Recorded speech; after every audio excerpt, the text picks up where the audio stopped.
తెలంగాణలో మాటల మంటలు కొనసాగుతున్నాయి. ఆదాయంపై సీఎం రేవంత్ రెడ్డి చేసిన వ్యాఖ్యలకు విపక్షాలు ఎదురుదాడికి దిగాయి. దీంతో విపక్షాలకు అధికార పార్టీ నేతలు ఘాటుగా కౌంటర్ ఇస్తున్నారు.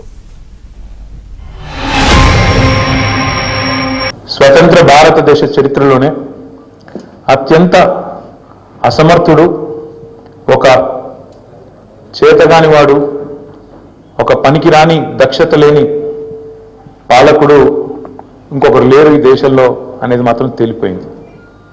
అట్లాగే ఇంకోటి కూడా తేలిపోయింది.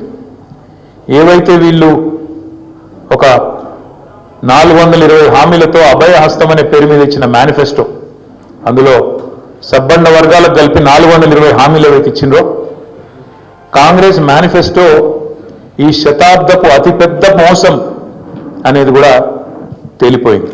కాకపోతే వీళ్ళు ప్రెస్ మీట్ ముందు కూర్చున్నప్పుడు మనది ఏం పోయింది ఏదైనా చెప్పొచ్చు, చెప్పినాక వాళ్ళే వచ్చి అసలు లెక్కలు చెప్తారు కదా. ఈ లోపు అయితే 1 గంట 2 గంటలో తెలంగాణ ప్రజల్ని మనం తప్పుతో పట్టియొచ్చు కదా, తెలంగాణ ప్రజలకు లెక్కేసి వదిలేసినాం అని చెప్పి మాట్లాడటం నీకైతే న్యాయం కాదు.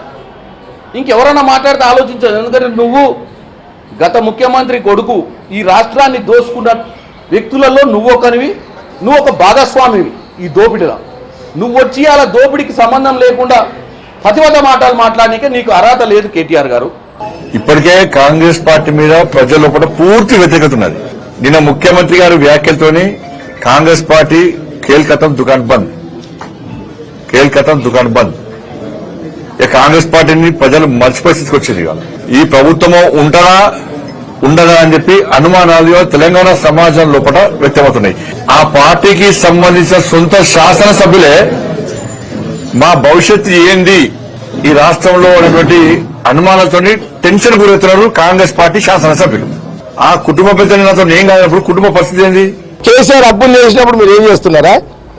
మీరే కదా కేఎస్ ఇచ్చింది అన్ని బ్యాంకుల ద్వారా. కేసీఆర్కి ఎట్లా అడితే అట్లా అప్పులు ఇచ్చుకోవడం ఉందని. అప్పుడు మీ ప్రభుత్వమే కదా, బీజేపీ ప్రభుత్వమే కదా. 10 ఏళ్ళు 24 గంటలు పక్క వండుకొని బీజేపీ వాళ్ళు బీఆర్ఎస్ ఇప్పుడు మాట్లాడతారా మీరు? 10 సంవత్సరాలు ఇద్దరు కలిసి సంసారం చేయలే రాజకీయంగా మీ ఇద్దరు. నువ్వు సీఎం రేవంత్ రెడ్డి గురించి మాట్లాడినప్పుడు మేము కూడా మోడీ 10 మాటలు ఇట్టాల్సి వస్తుంది. నువ్వు సీఎం నన్నందుకు మేము కూడా లూజ్ టాక్ చేయాల్సి వస్తుంది. మోసగాళ్ళకు మోసగాడు ప్రధానమంత్రి మోడీ అంటే నీకు ఫీల్ కావా? మోసం చేసుంటే ప్రధానమంత్రి మోడీ తిట్టాలంటే బీజేపీ వాళ్ళు ఫీల్ కారా? కాంగ్రెస్ సీఎం అన్నప్పుడు మేము కూడా మాట్లాడాల్సి వస్తుంది.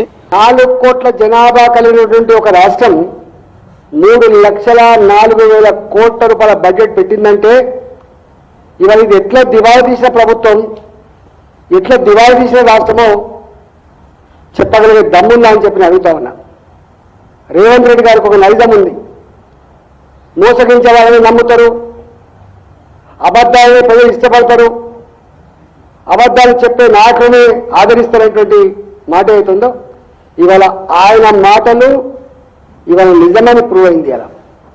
కానీ ఆనాడు మాట్లాడిన మాటలు పెద్దవారు పట్టించుకోలేదని, కానీ ఇవాళ మీరు మాట్లాడుతున్న మాటలు తెలంగాణపై ఆత్మస్థైర్యం దెబ్బతింటా ఉంది. పోలోమని బయటకు వస్తున్నారు బీజేపీ బీఆర్ఎస్ నాయకులు. ఎందుకంటే వీళ్ళు క్రెడిబిలిటీ అనేది లేని నాయకులు కాబట్టి. పార్టీలు 2 కూడా తెలంగాణ ప్రజలకు ద్రోహం చేస్తున్న పార్టీలు. అప్పులు తెస్తుంటే మిన్నకున్న బీజేపీ ఇబ్బడి ముబ్బడిగా ఆర్థిక దుబారా ఆర్థికంగా దోచుకోవాలనే కుట్రతో చేసిన బీఆర్ఎస్ చేసిన కుట్రను ఈరోజు సపోర్ట్ చేసింది బీజేపీ. రాష్ట్రాన్ని దోచుకున్న దొంగలు మీరు. ఇంకా మాట్లాడే నైతిక హక్కు కూడా లేదు. దోచుకుంటే మిన్నకుండి చూస్తున్న ద్రోహులు ఎవరంటే ఇక్కడ బీజేపీ నాయకులు. మీరు తెలంగాణ ద్రోహులు.